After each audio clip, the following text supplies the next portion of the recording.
अक्सर लोग रबीउल अव्वल के महीने में चरागा करते हैं, खुशियाँ मनाते हैं। तो ये चरागा करना और खुशियाँ मनाना ठीक है या नहीं, और हमें इस महीने के अंदर क्या करना चाहिए। रबीउल अव्वल के महीने के अंदर चरागा करना, मोमबत्तियाँ का लगाना, केक वगैरह का काटना और अपने घरों को सजाना और मुख्तलिफ़ किस्म के इज्तिमाआत मुनक्कद करना, ये इस्लामी तालीमात का हिस्सा नहीं, बल्कि ये तमाम चीज़ें इस्लामी तालीमात के ख़िलाफ़ हैं। इसलिए कि हुज़ूर सल्लल्लाहु अलैहि वसल्लम की दुनियावी ज़िंदगी, नबूवत मिलने के बाद हयात दुनियावी जो इसकी मुद्दत 23 बरस बनती है, आप सल्लल्लाहु अलैहि वसल्लम ने अपनी इस 23 बरस के अंदर हुज़ूर सल्लल्लाहु अलैहि वसल्लम से अपनी विलादत की खुशी मनाना साबित नहीं है। ना आप सल्लल्लाहु अलैहि वसल्लम से, ना आप सल्लल्लाहु अलैहि वसल्लम के बाद सहाबा ने ऐसा कोई जश्न मुनक्किद किया, ऐसी खुशी मनाई। सहाबा के बाद ना ताबईन ने, ना तबा ताबईन ने, ना अइम्मा मुज्तहिदीन ने, खैरुल कुरून के ज़माने में ये इस चीज़ का तसव्वुर भी मौजूद नहीं था। हालांकि सहाबा रज़ी अल्लाह ताला अन्हु आज 14वीं सदी के लोगों से ज़्यादा इश्क हुज़ूर सल्लल्लाहु अलैहि वसल्लम की ज़ात से करने वाले थे। सहाबा के बाद ताबईन, तबा ताबईन, आइम्मा मुज्तहिदीन और बुज़ुर्गान दीन जो खैरुल कुरून के लोग थे, वो हमसे ज़्यादा हुज़ूर सल्लल्लाहु अलैहि वसल्लम की सोहबत के अंदर रहने वाले, हुज़ूर सल्लल्लाहु अलैहि वसल्लम की ज़िंदगी को जानने वाले, हुज़ूर सल्लल्लाहु अलैहि वसल्लम से इश्क करने वाले थे, जो हुज़ूर सल्लल्लाहु अलैहि वसल्लम की एक एक अदा पर, जो अपनी जानों को हुज़ूर सल्लल्लाहु अलैहि वसल्लम के नाम पर, हुज़ूर सल्लल्लाहु अलैहि वसल्लम के तरीक़ों पर, हुज़ूर सल्लल्लाहु अलैहि वसल्लम की एक एक अदा पर अपनी जानों को कुर्बान करने वाले थे। लिहाजा 6 सदियों तक इस मिलाद का कोई तसव्वुर नहीं था कि रबीउल अव्वल के महीने के अंदर खुशी मनाना, चरागा करना, अगरबत्तियों का लगाना, केक वगैरह का काटना, 6 सदियों के अंदर इसका कोई तसव्वुर नहीं था। 7वीं सदी जब शुरू हुई तो एक मुसलमान जालिम बादशाह जो मुसलमानों पर बेहद जुल्म करने वाला था, उसने अपनी बादशाहत के जाने के खौफ की वजह से कि मेरी बादशाहत कहीं चली ना जाए, लोगों के दरमियान उसका एक रोब कायम हो, उसका दबदबा कायम हो, तो उसने अपनी हुक्मरानी बचाने के लिए, ये जैसे ईसाई अपने क्रिसमस का दिन मनाते थे, तो उसने अपनी हुक्मरानी बचाने के लिए मुसलमानों के दरमियान 12 रबीउल अव्वल के दिन को मनाना शुरू किया, और आज तक लोगों के दरमियान ये चीज़ राइज है। लिहाजा इस महीने के अंदर ये मुबारक महीना है, क्योंकि हुज़ूर सल्लल्लाहु अलैहि वसल्लम की वलादत इस महीने के अंदर हुई, इसलिए ये मुबारक और मोहतरम महीना है। हमें ये करना चाहिए कि हम हुज़ूर सल्लल्लाहु अलैहि वसल्लम के तरीक़ों पे आए,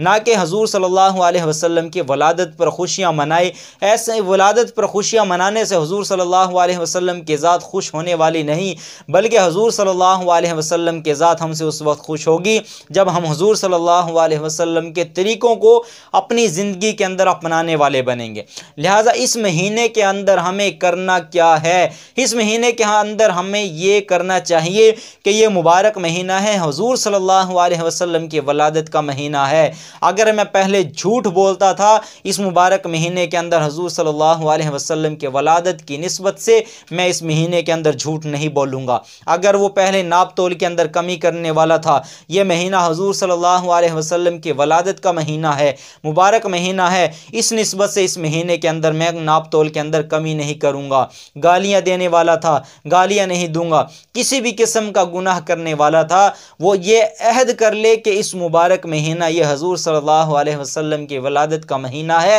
हुज़ूर सल्लल्लाहु अलैहि वसल्लम की निस्बत से मैं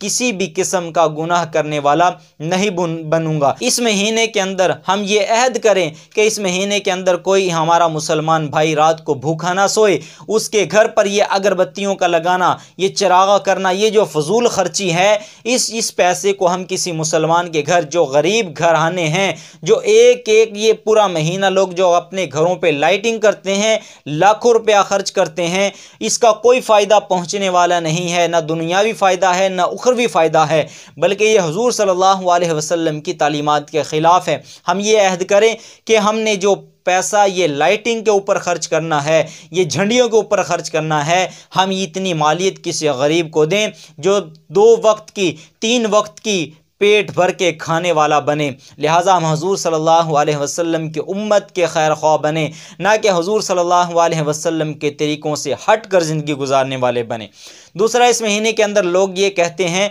कि जब उनसे सवाल किया जाए कि ये आप जो जश्न मनाते हैं ये कहाँ पे लिखा हुआ है, तो वो उनके पास जब कोई जवाब नहीं होता तो उनके पास एक ही जवाब वो होता है, वो ये कहते हैं कि ये हमारी किस्मत के अंदर लिखा हुआ है। ये कैसा जवाब हुआ? लिहाजा दीन और सवाब जब किसी चीज़ को बनाना है तो उसका शरीयत के अंदर मौजूद होना ज़रूरी है। जिस चीज़ को आप सवाब समझ के करेंगे उसका शरीयत के अंदर मौजूद होना ज़रूरी है। अगर वो सहाबा नबी सल्लल्लाहु अलैहि वसल्लम से साबित नहीं, सहाबा से साबित नहीं, ताबईन से साबित नहीं, तबाई ताबीन से साबित नहीं, बुजुर्गान दीन से साबित नहीं, आइमाए मुज्तहिदीन से साबित नहीं, चाहे आपकी जितनी भी किस्मत अच्छी क्यों ना हो, तो आपने जो काम किया है वो काम मरदूद है और वो काम लानती है। लिहाजा ऐसा कहना कि ये काम मेरी किस्मत के अंदर लिखा हुआ है, लिहाजा आपकी किस्मत भी लानती है, आप भी लानती हैं जिसने ये काम शुरू किया। लिहाजा इन कामों से बचें, हुजूर सल्लल्लाहु अलैहि वसल्लम के तरीक़ों को अपनाएं, हुजूर सल्लल्लाहु अलैहि वसल्लम की ज़िंदगी को अपनी ज़िंदगी के अंदर लेके आए।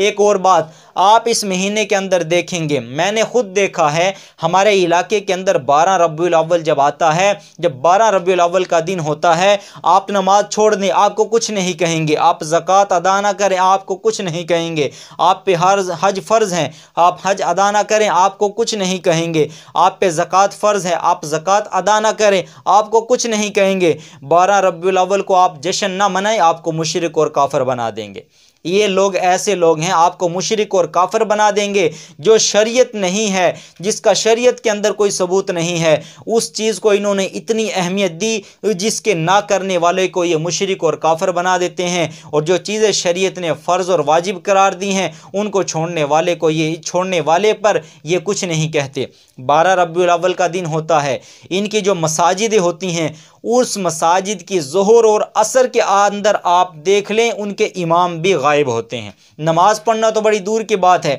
अज़ानें होना तो बड़ी दूर की बात है, उन मस्जिदों के जो नमाज़ पढ़ाने वाले इमाम होते हैं ज़ोहर और असर के अंदर वो इमाम भी गायब होते हैं। ना उन मसाजिद के अंदर ज़ोहर की अज़ान होती, ना उन मसाजिद के अंदर बाजमात नमाज होती, ना असर की नमाज होती, ना ज़ोहर की नमाज होती। ये कौन सा दीन है? ये कौन सा नया दीन लेके आए? हमारे हुजूर सल्लल्लाहु अलैहि वसल्लम जब आखिरी दुनिया से जाते हुए आखिरी ज़ुबान पे अल्फाज थे वो ये थे कि मेरी उम्मत नमाज ना छोड़ना, मेरी उम्मत नमाज ना छोड़ना, मेरी उम्मत नमाज ना छोड़ना। आप सल्लल्लाहु अलैहि वसल्लम ने इरशाद फरमाया मोमिन और काफिर के दरमियान फ़र्क करने वाली चीज़ नमाज है। आप सल्लल्लाहु अलैहि वसल्लम ने इरशाद फरमाया मेरी आँखों की ठंडक नमाज में है। लिहाजा हुजूर सल्लल्लाहु अलैहि वसल्लम से इश्क का दावा करने वाले, अपने आप को अश्क रसूल कहने वाले, बाज़ारों को आबाद किया है, मस्जिदों को वैरान कर दिया है, बाज़ारों को आबाद किया है, अज़ानों को वैरान छोड़ दिया है, बाज़ारों को आबाद किया है और मसाजिद को वैरान किया है। ज़ोहर की नमाज बाज़ारों के अंदर, हमारी असर की नमाज बाज़ारों के अंदर, मुक्तदी भी गायब है, इमाम भी गायब। लिहाजा खुदा का वास्ता होश के नाखून लें और उम्मत मुस्लिमा को जो सही दीन है उसकी तरफ लेके आएँ, जो हुजूर सल्लल्लाहु अलैहि वसल्लम के तरीके हैं उन पे लोगों को लेके आएँ, ना कि ये रिवायती जो हमने बनाए हुए तरीके हैं इनके ऊपर लोगों को लाएं, बल्कि हुजूर सल्लल्लाहु अलैहि वसल्लम के जो तरीके हैं, हुजूर सल्लल्लाहु अलैहि वसल्लम की जो सुन्नतें हैं उनके ऊपर लोगों को लेके आएँ और अपनी भी इस्लाह करें और लोगों की भी